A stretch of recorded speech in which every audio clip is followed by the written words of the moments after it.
She almost didn't open the dating app that night. Emma Collins sat in her apartment, exhausted from another 12-hour shift at the marketing firm, her phone buzzing with notifications she'd been ignoring for hours. At 34, she'd grown tired of the endless cycle of disappointing dates and broken promises. But something made her pick up that phone one more time. His profile appeared like a gift from the universe. Dr. Michael Andrews, successful cardiologist, hiking enthusiast, genuine smile that reached his eyes. His photos showed him scaling mountain peaks, volunteering at charity events, and reading books in cozy coffee shops. Everything about him screamed the one she'd been waiting for. Emma's finger hovered over the screen. She'd promised herself she was done with dating apps after her last disaster 3 months ago. But Michael's bio made her pause. Looking for someone who believes that the best adventures happen when you're brave enough to trust your heart. She swiped right. Within minutes, her phone chimed. "Emma, your smile could light up the darkest hiking trail. Would you like to grab coffee and plan our first adventure together?" Her heart skipped. No cheesy pickup line, no inappropriate comment, just genuine interest and charm. As she typed her response, Emma had no idea she was about to enter the most dangerous game of her life. 3 days later, they met at Mountain View Cafe. Michael arrived 5 minutes early, wearing a navy blazer that highlighted his kind brown eyes. He stood when she entered, pulled out her chair, and spent the next 2 hours asking thoughtful questions about her dreams, her work, her passions. When she mentioned her love for weekend hiking trips, his face lit up like Christmas morning. "I was hoping you'd say that," he said, pulling out his phone to show pictures from his recent climb up Mount Washington. "I've been looking for someone who understands that life's greatest moments happen when you push beyond your comfort zone." By the end of their coffee date, Emma felt something she hadn't experienced in years. Hope. Real, tangible hope that maybe, just maybe, she'd found her person. As they walked to her car, Michael gently touched her arm. "Emma, I know this might sound crazy, but I feel like I've been waiting my whole life to meet you. Would you let me take you on a proper adventure this weekend?" She said yes, without hesitation, her cheeks burning with excitement and possibility. If only she'd known that some adventures lead you straight into a nightmare. Their first real date felt like something out of a movie. Michael picked Emma up at sunrise for their hiking adventure, arriving with a perfectly packed backpack containing gourmet sandwiches, fresh fruit, and her favorite coffee, details she'd mentioned only once during their coffee meet. "How did you remember I like vanilla lattes with extra foam?" she asked, touched by his thoughtfulness. "When someone special speaks, you listen," he replied, with that devastating smile that made her knees weak. The trail led to Hidden Falls, a secluded waterfall she'd never heard of despite years of hiking in the area. As they climbed higher, their conversation flowed effortlessly. Michael shared stories about his work saving lives at the hospital, his volunteer work with underprivileged children, his dream of opening a free clinic someday. "You're incredible," Emma found herself saying as they reached the summit. "How are you still single?" Something flickered across his face, so brief she almost missed it. "I guess I was just waiting for the right person to share all this with," he said, gesturing to the breathtaking view before them. He pulled out a professional camera and began taking pictures of her against the mountain backdrop. "My hobby," he explained. "I love capturing beautiful moments with beautiful people." Over the next month, their dates became the highlight of Emma's week. Michael was everything she dreamed of and more. He surprised her with tickets to her favorite band, remembered her stories about work stress, and always knew exactly what to say to make her feel better. Her friends were impressed, her sister was jealous, and even her skeptical mother approved. "He's different from the others," her best friend Jessica said during their weekly lunch. "The way he looks at you, like you're the only person in the room. Hold on to this one, Em." Michael seemed equally smitten. He texted her good morning every day, called during his lunch breaks just to hear her voice, and planned increasingly elaborate dates. When she got food poisoning after a questionable sushi restaurant, he showed up at her door with homemade soup and stayed to take care of her. "You don't have to do this," she protested weakly from her couch. "What if you get sick too?" "Taking care of you isn't a burden, Emma. It's a privilege," he said, brushing hair from her forehead with gentle fingers. By month 3, they'd fallen into a comfortable rhythm. Weekend adventures, cozy weeknight dinners, lazy Sunday mornings reading together in bed. Michael integrated seamlessly into her life, charming her friends at dinner parties and bonding with her father over their shared love of classic cars. "I think he might be the one," Emma confided to Jessica one evening as they watched Michael and Emma's dad examine his vintage Mustang in the driveway. "He's definitely acting like you're the one," Jessica agreed. "When are you going to meet his family?" Emma paused, realizing she'd never actually met any of Michael's friends or family. When she'd asked about it, he'd explained that his parents lived far away and his demanding schedule at the hospital made maintaining friendships difficult. "Soon," she said, pushing away the tiny voice of doubt. "He's just private. Some people are like that." But that night, as Michael held her close, Emma couldn't shake the feeling that there were parts of his life she'd never seen. Important parts. When she asked about his apartment, he always had an excuse why they couldn't go there. Renovations, a messy roommate, work being done on the building. "It's not ready for someone as special as you," he'd say, kissing her concerns away. Emma wanted to believe him. She needed to believe him, because what they had felt too perfect to question. She had no idea that perfection was exactly what should have worried her most. 6 months after their first coffee date, Michael planned what he called the most important hike of their relationship. Emma woke up that Saturday morning with butterflies, sensing something special was about to happen. He'd been acting mysteriously all week, taking secretive phone calls and disappearing for hours with vague explanations about work emergencies. "Wear something you wouldn't mind getting photographed in," he told her with a mischievous grin. "Today is going to be unforgettable." They drove 2 hours to Eagles Peak, a challenging trail Emma had mentioned wanting to conquer.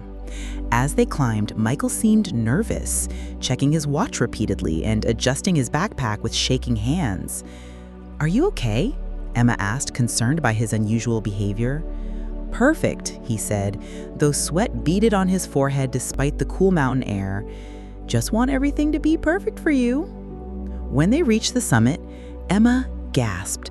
The view stretched for miles, rolling hills painted in autumn colors, a pristine lake sparkling in the distance, and complete solitude except for a professional photographer positioned discreetly behind nearby rocks.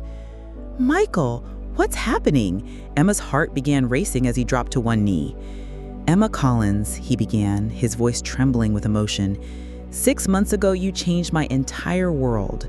You made me believe in love again, in building a future with someone, and the possibility that 2 people can be perfectly matched." He pulled out a stunning diamond ring, exactly the vintage style she'd admired in a jewelry store window months earlier. "Will you marry me? Will you let me spend the rest of my life making you as happy as you've made me?"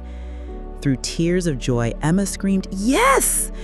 The photographer captured every moment as Michael slipped the perfect ring onto her finger and spun her around against the backdrop of the mountains they both loved. But even as they celebrated with champagne and strawberries Michael had packed for the occasion, something felt off. When Emma called her sister to share the news, Michael stepped away to take an urgent call from the hospital. "I'm so happy for you," her sister squealed. "When's the engagement party? I can't wait to meet his family." "Soon," Emma promised, though Michael had been vague about those details. That evening, as they celebrated at their favorite restaurant, Emma noticed Michael checking his phone obsessively and seeming distracted during conversations with other diners who congratulated them. "Honey, you seem stressed," she said, squeezing his hand across the table. "Is everything okay at work?" "Just some complicated cases," he replied quickly, putting his phone face down. "Nothing for you to worry about on our special day." But Emma did worry. Over the next few days, as she excitedly planned their future and showed off her ring to everyone she met, Michael became increasingly evasive about wedding timelines, guest lists, and even basic details about their life together. When she suggested meeting his colleagues at the hospital, he claimed they were too busy with a difficult patient. When she asked about his apartment lease and moving in together, he said his landlord was being difficult about transfers. When she wanted to call his parents with the engagement news, he insisted they were traveling abroad with poor phone service.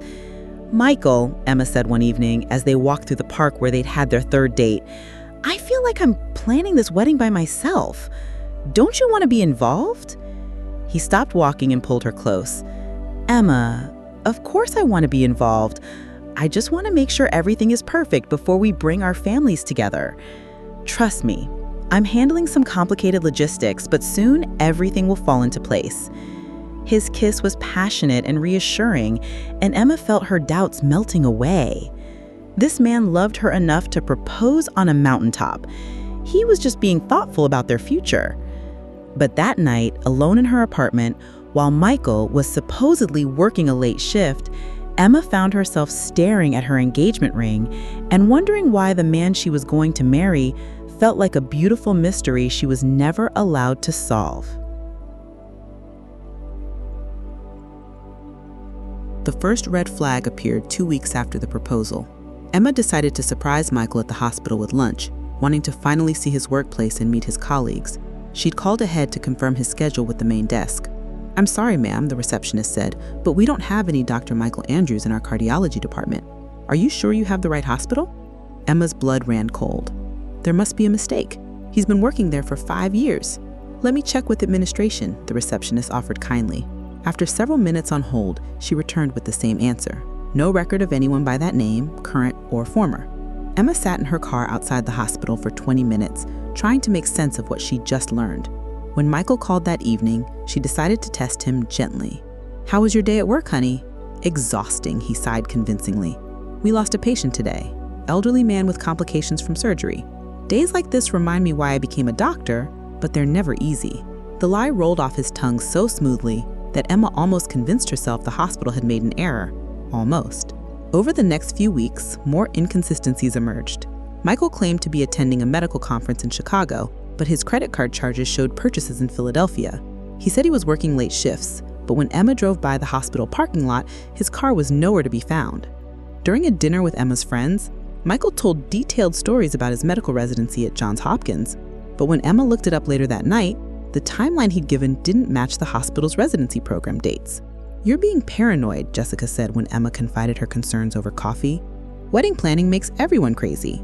Maybe he's just stressed about the engagement party." But Emma couldn't shake her growing unease. She started paying closer attention to Michael's habits, his stories, his explanations. The man she'd fallen in love with was beginning to feel like a character in a play. Perfectly performed, but somehow not quite real. The breaking point came during what was supposed to be a romantic weekend getaway. Michael claimed he'd booked them a cabin in the mountains, but when they arrived, the property manager had no record of their reservation. "There must be some confusion," Michael said smoothly, already pulling out his phone. "Let me call the booking agency." He stepped away to make the call, and Emma heard him having what sounded like an intense argument with someone, but not about cabin rentals.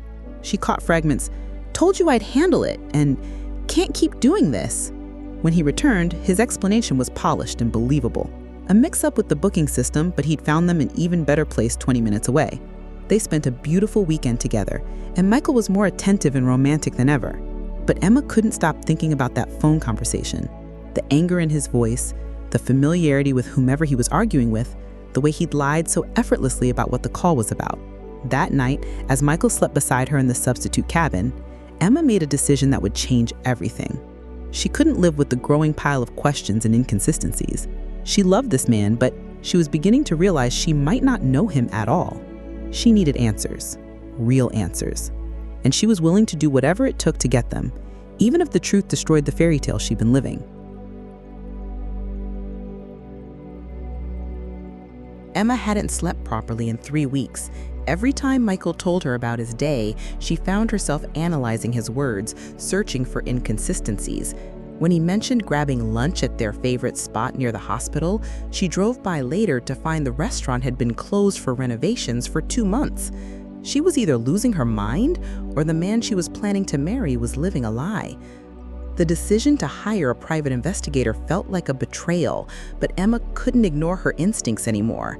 She found Rebecca Hayes through an online search, a former police detective who specialized in background investigations and missing persons cases. "I need to know who my fiancé really is," Emma said during their first meeting in Rebecca's downtown office.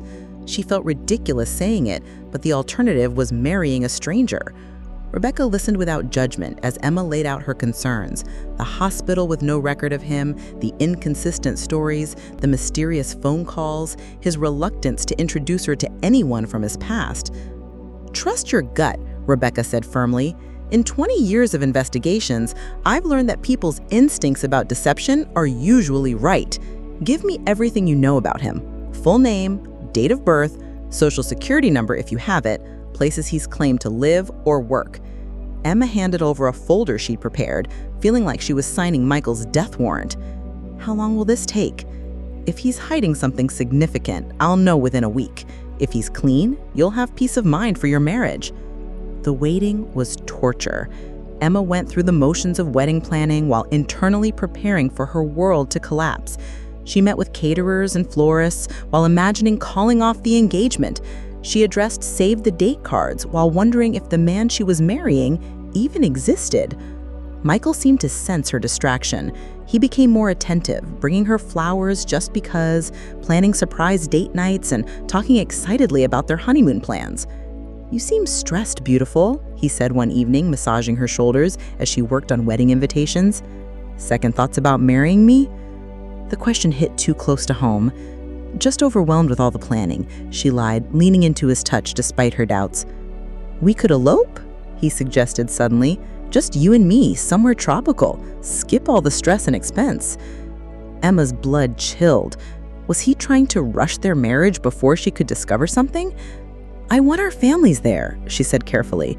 "This is a once-in-a-lifetime moment." Something flickered across his face. Annoyance? Fear? "Of course," he said smoothly. "I just hate seeing you stressed." 4 days after hiring Rebecca, Emma's phone rang while she was at work. "We need to meet," Rebecca said without preamble. "Can you come to my office tonight? And Emma, you might want to bring a friend for support." Emma's hands began shaking. "What did you find?" "Not over the phone. 7 o'clock tonight." The rest of Emma's workday passed in a blur. She called Jessica, who immediately agreed to come with her, though Emma couldn't bring herself to explain why. "You look like you've seen a ghost," Jessica said as they sat in Rebecca's waiting room. "What's this really about?" Before Emma could answer, Rebecca called them in. The investigator's face was grim as she spread documents across her desk. "Emma, I'm sorry to be the one to tell you this, but Michael Andrews isn't who he claims to be." The room began spinning. Emma gripped Jessica's hand as Rebecca continued. "The man you know as Dr. Michael Andrews is actually Michael Turner. He's never worked at any hospital. He has no medical degree. And Emma..." Rebecca paused, her expression filled with compassion. "He's married. Has been for 12 years. His wife and 3 children live in Pennsylvania." Emma felt like she was drowning. Everything she'd believed about her life, her future, her judgment crumbled in an instant. But Rebecca wasn't finished. "There's more, and it's going to be harder to hear." Rebecca slid a photograph across the desk. Emma's breath caught in her throat. It was Michael, her Michael, but he was wearing a wedding ring and had his arms around a beautiful blonde woman while 3 young children posed in front of them. They were at what looked like a family barbecue, everyone laughing and relaxed. The perfect family portrait. "His real name is Michael Turner," Rebecca continued gently. "He's 41, not 38 like he told you. He works as a pharmaceutical sales representative, which explains his flexible schedule and frequent travel. He's been married to Jennifer Turner since 2012. Their children are he named their doll Emma too. She's 10, Michael Jr. is 8, and Sophie just turned 6. Emma stared at the photo, trying to process what she was seeing. The man she'd planned to spend her life with was already spending it with someone else, someone who'd come first, someone whose children carried his name. "The house where he actually lives is in suburban Philadelphia, about 40 minutes from where you met him," Rebecca continued. "He rents a small apartment here under his real name, which is probably where he goes when he tells you he's working late or traveling." Jessica squeezed Emma's hand tighter as Rebecca pulled out more documents: marriage certificates, birth certificates, mortgage papers, school enrollment forms. An entire life Emma had never suspected existed. "How long?" Emma whispered, her voice barely audible. Based on credit card records and other evidence, you're not his first girlfriend. There have been at least 3 other serious relationships over the past 5 years, each lasting several months. He appears to target successful, independent women in their 30s who are looking for marriage and stability. Emma felt sick. The ring, did he use the same ring for all of us? Rebecca's expression grew even more sympathetic. The ring you're wearing? It was purchased with a credit card linked to his wife's account. She probably thinks it's for her anniversary next month. Emma yanked the ring off her finger and threw it across the room. Jessica caught her as she doubled over, sobbing with a pain she'd never experienced before. "There's something else," Rebecca said quietly, waiting for Emma to compose herself. His wife, Jennifer, has been trying to catch him cheating for over 2 years. She's hired investigators before, but he's always covered his tracks well. Until now. Emma looked up through her tears. "What do you mean?" "She found some of your photos on his personal laptop, the ones he took during your hikes. She hired her own investigator 3 weeks ago. Jennifer Turner has been looking for you, Emma. She wants to meet you." The room fell silent except for Emma's ragged breathing. Everything made sense now. The secretive phone calls, the reluctance to meet her family, the mysterious work schedule, the way he'd seemed too perfect to be true. Because he had been too perfect. He'd crafted the perfect boyfriend persona based on what each woman wanted to hear. For Emma, he'd become the outdoorsy doctor with a heart of gold. For others, he'd probably been completely different people. "What happens now?" Emma asked, wiping her eyes and trying to summon her strength. "That's up to you," Rebecca said. "You could simply end the relationship and walk away. Many women in your situation choose that path.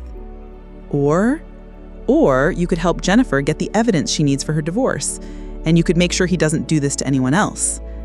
Emma thought about those 3 children in the photograph, about the wife who had been living with suspicions and lies for years, about the other women who had been exactly where Emma was now, heartbroken and humiliated by a man who collected relationships like trophies.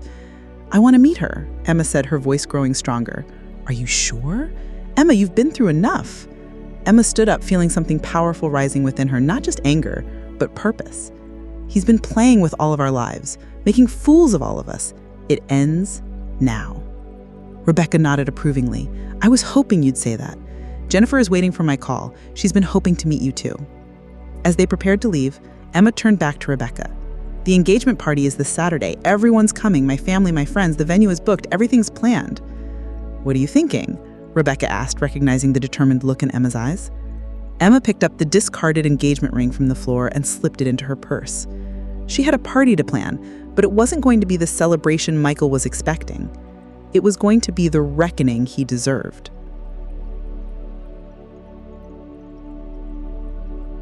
The morning of what Michael believed would be their engagement party, Emma woke with crystal clarity.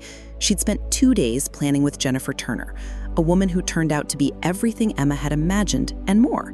Intelligent, kind, and heartbreakingly loyal to a man who'd been betraying her for years. "Are you absolutely certain you want to do this publicly?"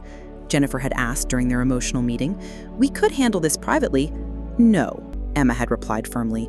"He humiliated both of us by lying to everyone we care about. He deserves to be exposed in front of everyone who believed in him." Now, as Emma put on her best dress, the blue one Michael always said brought out her eyes, she felt strangely calm. Today wasn't about revenge, it was about truth. The venue was perfect, the mountain resort where they'd had their first overnight trip, now decorated with white roses and fairy lights for their engagement celebration. Emma's family had driven in from 3 states. Michael had invited what he claimed were colleagues and old friends, though Emma now suspected they were probably other people he was deceiving. Michael arrived looking devastatingly handsome in his charcoal suit, carrying a bouquet of her favorite flowers. He kissed her cheek and whispered, "Today's the day we officially start our forever." Emma smiled. "Yes, it is." Guests mingled on the terrace overlooking the mountains, everyone celebrating what they believed was a perfect love story. Emma watched Michael work the crowd, charming her father, complimenting her mother's dress, telling her sister funny stories about their hiking adventures. He was performing the role of devoted fiancé flawlessly.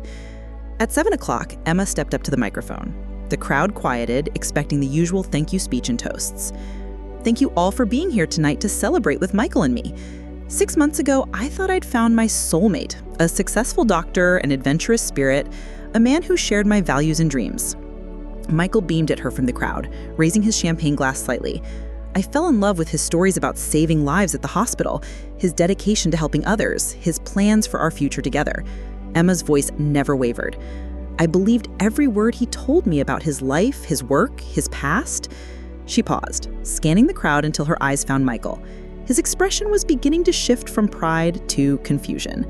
The problem is, almost everything he told me was a lie. Gasps rippled through the crowd. Michael's face went white. Michael Andrews doesn't exist. The man standing in front of you is actually Michael Turner. He's not a doctor, he's never worked at any hospital, and most importantly, she paused for effect, he's been married for 12 years. The crowd erupted. Emma's mother dropped her wine glass. Her father started moving toward Michael with fury in his eyes, but Emma wasn't finished.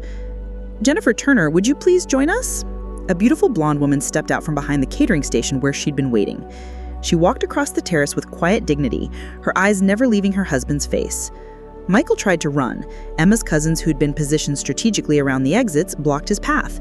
He stood trapped in the center of the crowd, his carefully constructed world collapsing around him. Jennifer has been married to this man for 12 years. They have 3 beautiful children together. While he was proposing to me on a mountaintop, he was helping his daughter with her homework. While he was planning our future, he was living with his real family in Pennsylvania. Jennifer stepped up to the microphone.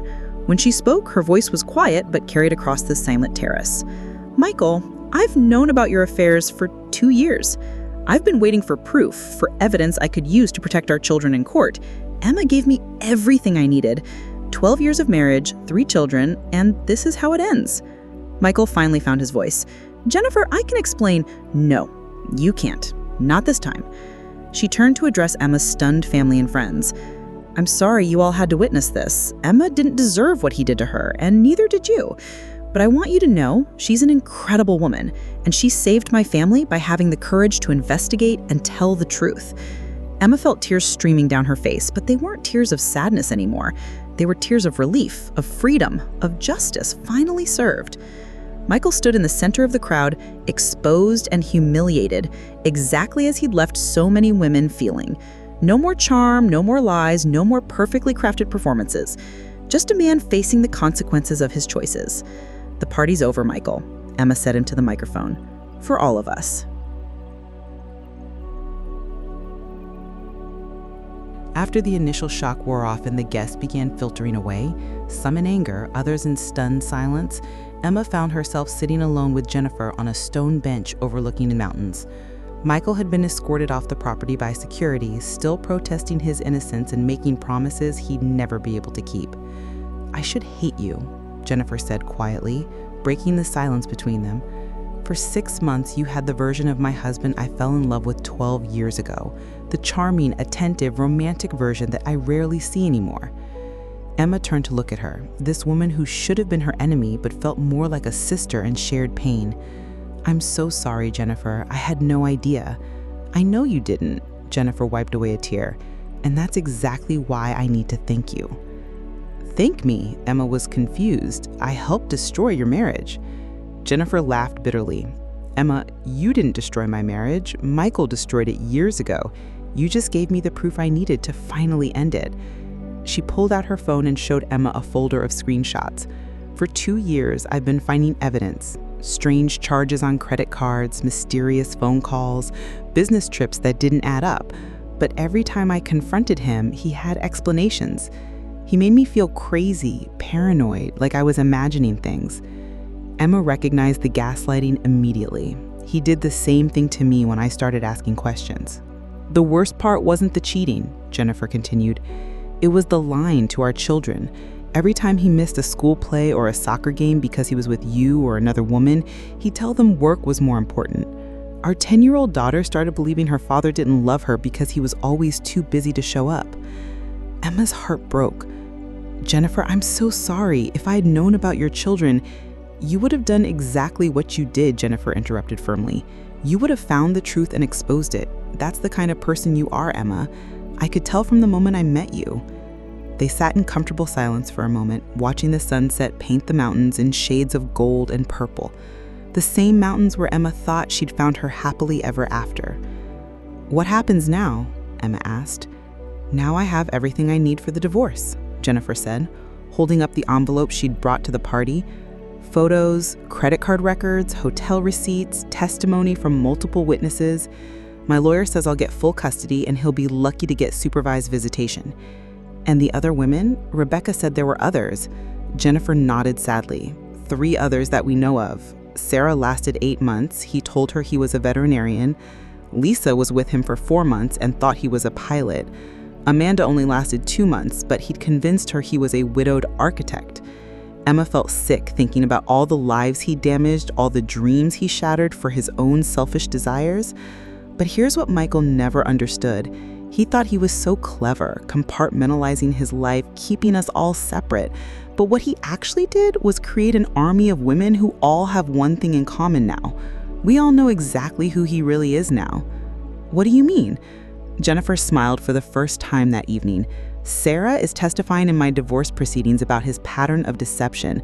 Lisa is pressing charges for fraud. Apparently, he borrowed money from her that he never paid back.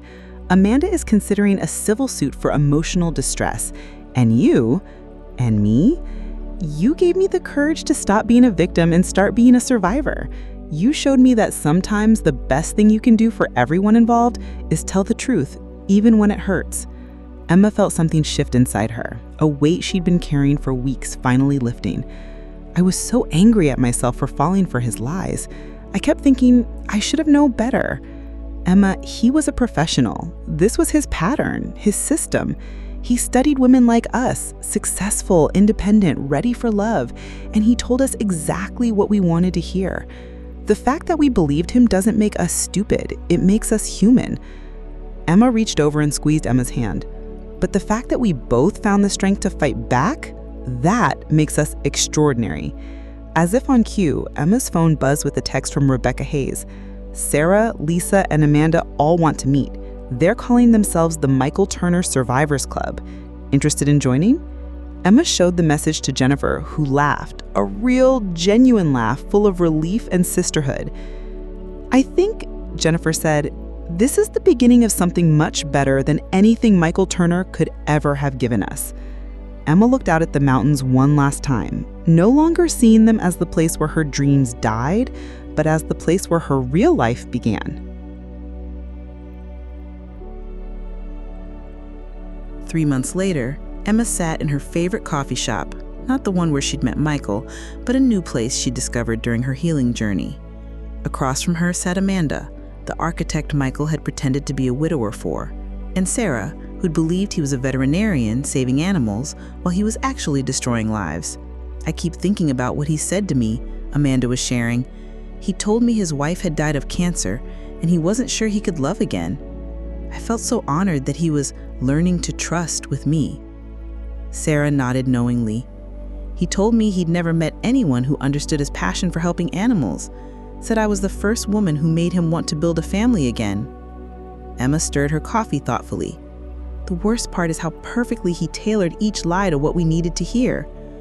I wanted adventure and stability. You wanted to heal someone's broken heart.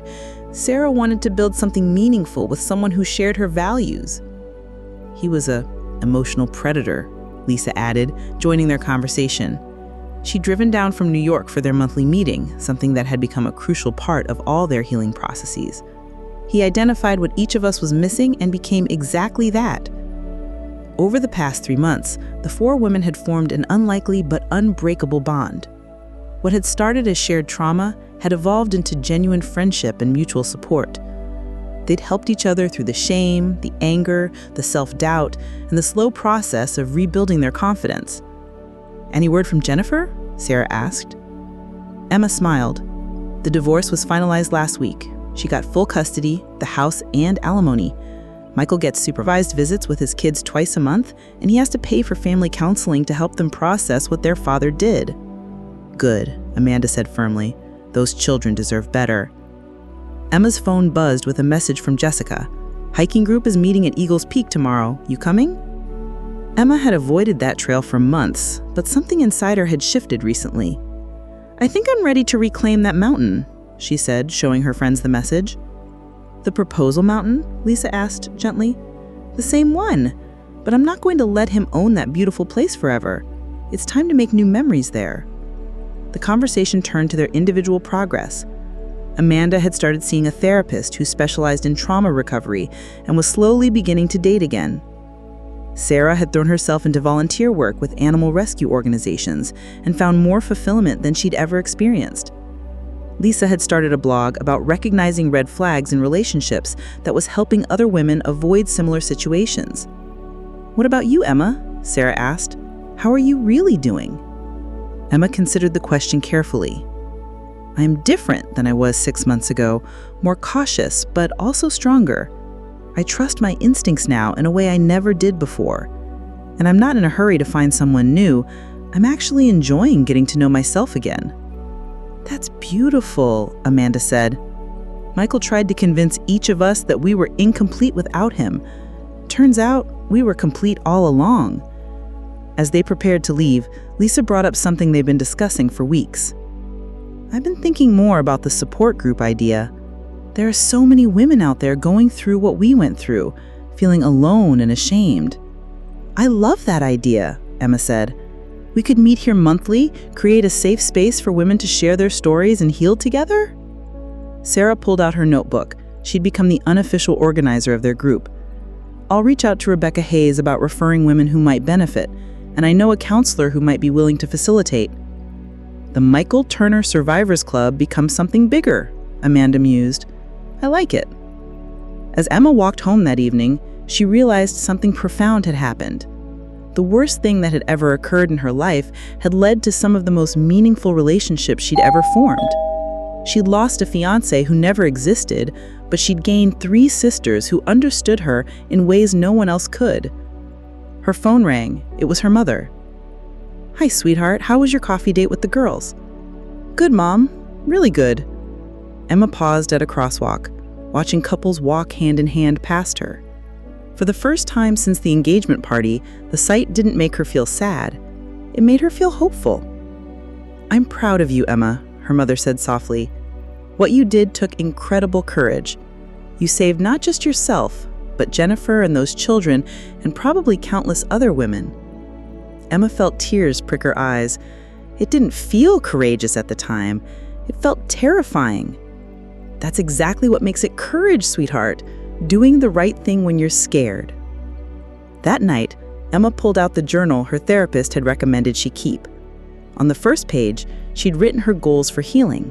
Now, 3 months later, she added a new entry. "Today I realized that Michael Turner didn't break me. He revealed strength I didn't know I had. He didn't destroy my ability to love. He taught me to love myself enough to demand honesty. He didn't ruin my future.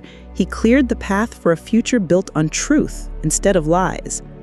I'm ready to climb that mountain again, not to prove anything to him, but to prove something to myself.